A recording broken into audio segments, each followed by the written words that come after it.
Okay, so now we'll go through wildcard generic types. So what are wildcard generic types and why are they needed?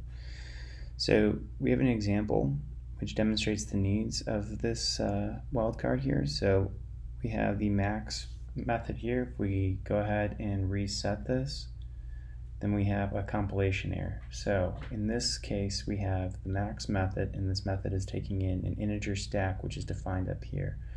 The issue is in the parameterization of the argument. So what is the problem here?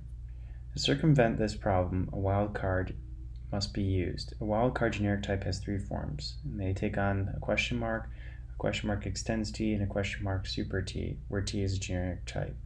So this first one is an unbounded wildcard, this second one is a bounded wildcard, and the third one is a lower bounded wildcard.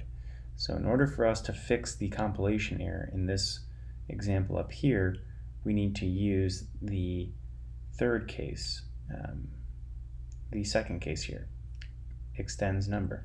So we'll go up here and we'll change this to extends number. What this does is it makes the integer class here a subclass, which is a subclass of the extends number generic here. This is a generic type, so the question mark extends t is the bounded wildcard.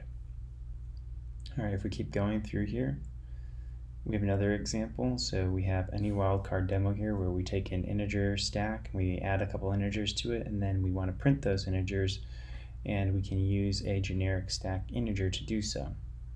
So this is just an any wildcard demo.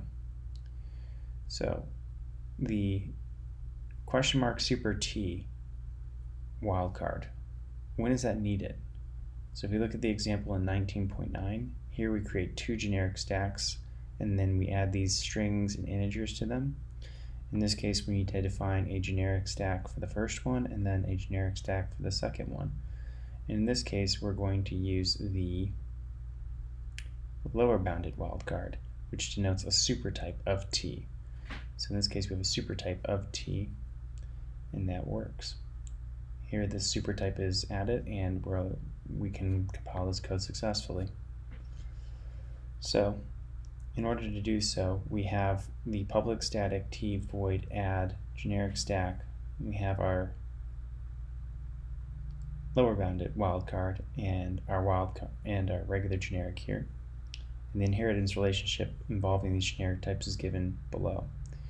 Here we have our lower bounded wildcard, and we can see how these classes interact with it. This is an inheritance diagram. So an object, we have a generic here which is inherited from that object, and then we have an extended object of that class, and then we have a superclass of that object, and then we have subclasses. Using that lower bounded wildcard, we have a different relationship. So is the generic stack the same as generic stack object? Generic stack is roughly equivalent to generic stack object, but they are not the same. Generic stack object is a generic instantiation, but generic stack is a raw type. What are unbounded wildcard and bounded wildcard and lower bounded wildcards? So just a question mark is an unbounded wildcard, and a question mark extends t is a bounded wildcard, and a question mark super t is a lower bounded wildcard. So what happens if lines 2 through 13 are changed to using these two wildcards as generics? So these are using just generics. What happens if we use that? Well, let me get a compilation here, because one of these needs to be a lower bounded wildcard. And the fix for that is right here. This is the lower bounded wildcard that we need to use. Okay. Is ArrayList integer a subclass of ArrayList object? This is an easy mistake to miss, right? The correct answer is no. So which of the following can be used to replace the text here in the following code? Right? This is a case of using that lower bounded wildcard. Okay. Which of the following can be used to replace this in the code? So we have this example here. Right? We can use a generic stack question mark extends t and generic stack t. What this does is use a lower bounded wildcard here, and then we're using a lower bounded wildcard here, and then here we're using just a generic object.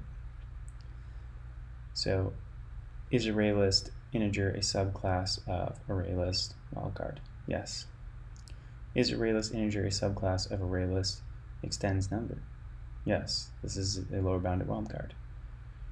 Is ArrayList number a subclass of question mark extends number? Well, yep. These are actually the same. So yep. Is ArrayList question mark the same as ArrayList extends object? Yep. Does this lower bounded wildcard represent a superclass of number? Yes. Okay, so this is just an example of generic wildcards.